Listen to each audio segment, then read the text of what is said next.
Өткен видеода бұрынғы балапан туралы обзор видео жаман емес қаралым жинап кетіпті. Және де көбісі жалғасын сұрап жатыр. Ал маған 2 рет қайталаудың қажеті жоқ, әрине жасаймын. Ал сендерге каналыма тіркеліп лайк басып көтеруіңізді сұраймын. Себебі осы заттар менің каналым дамуына зор үлес қосады және видеоларымды рекомендация шығара бастайды. Ал мен көп ұзатпай бастайын. Кеттік. Бұрынғы балапан номер 2. Және бастаймыз бұл топты біз еріншектер елімен. Шыны керек бір түрлі проект етін, бірақ ол маған ұнайтын. Bir türlü міне өзім.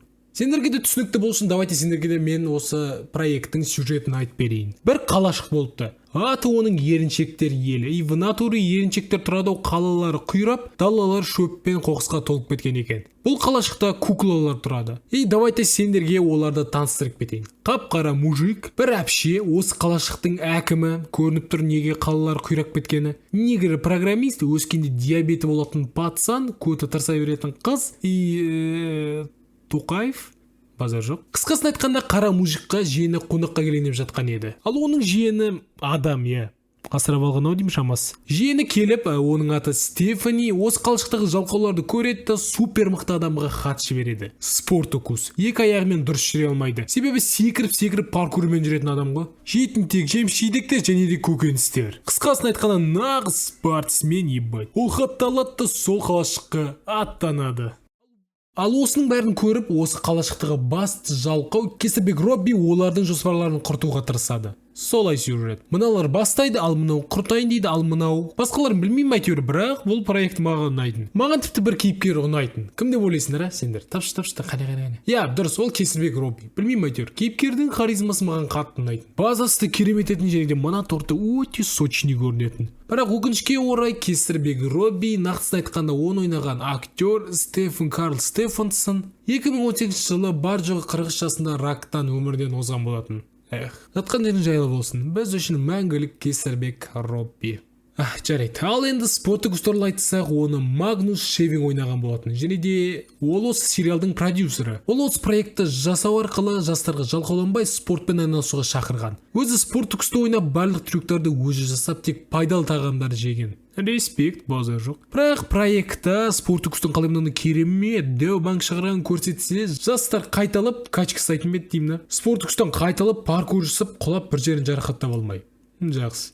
Бәрібірде осы проект жанға жақын болатын. Маған ұнайтын. Қатты. Ал сендерге бұл проект ұнайтын бет, комментке жазып кетіңдер. Ал мен келесі проектқа көшейін. Мен және де менің роботым. Көп нәрсе айта алмаймын. Шыны керек, өте даңқ кеткен әлемде, өте даңқ кеткен мектепте бір бала оқиды. Өзінің роботы бар және де екі жақын достары бар. Біреу ақымақтау досы және де шымырлау құрбысы бар. Олар сол мектепте оқиды және де әртүрлі жағдайларға түсіп қалады. Біресе елес, біресе біреу системаны құртады, біресе роботтар қуады, біресе дос қуады. Және де олар соларды шешеді. Маған бұл мульт қатты ұнамайтын. Ал сендерге қалай, комментке жазып кетіңдер. Ал мен келесі және де бүгінге соңғы мультты айтайын. Айдаһар мінген шабандоздар 2010 жылы DreamWorks студиясы жасап шығарған Как приручить дракона мультфильмнен кейін шыққан сериал. Дәл сол мультфильмдегі кейіпкерлер бірақ та әртүрлі жағдайға түсіп, әртүрлі айдаһарлармен кездеседі. Бұл мульт шынымен де қызық еді. Себебі әртүрлі айдаһарлар және де басты кейіпкерлердің олармен қырылғандар өте қызық болатын. Әрине басты кейіпкерлердің бірі ол мына арық пацан, есімі оның Икинг. Осы кейіпкер елге айдаһарды үйретсең олар қауіп емес пайда әкелетінін көрсеткен. Оның тобында бір қабақ, ол да сәл-пәл ақылды және де айдаһарлар туралы біледі. Оның да айдаһары өзі секілді дәу. Өзіншіл скотина, мақтаншақ әйтеуір. Оның айдаһары жалынды, басқа түгі жоқ.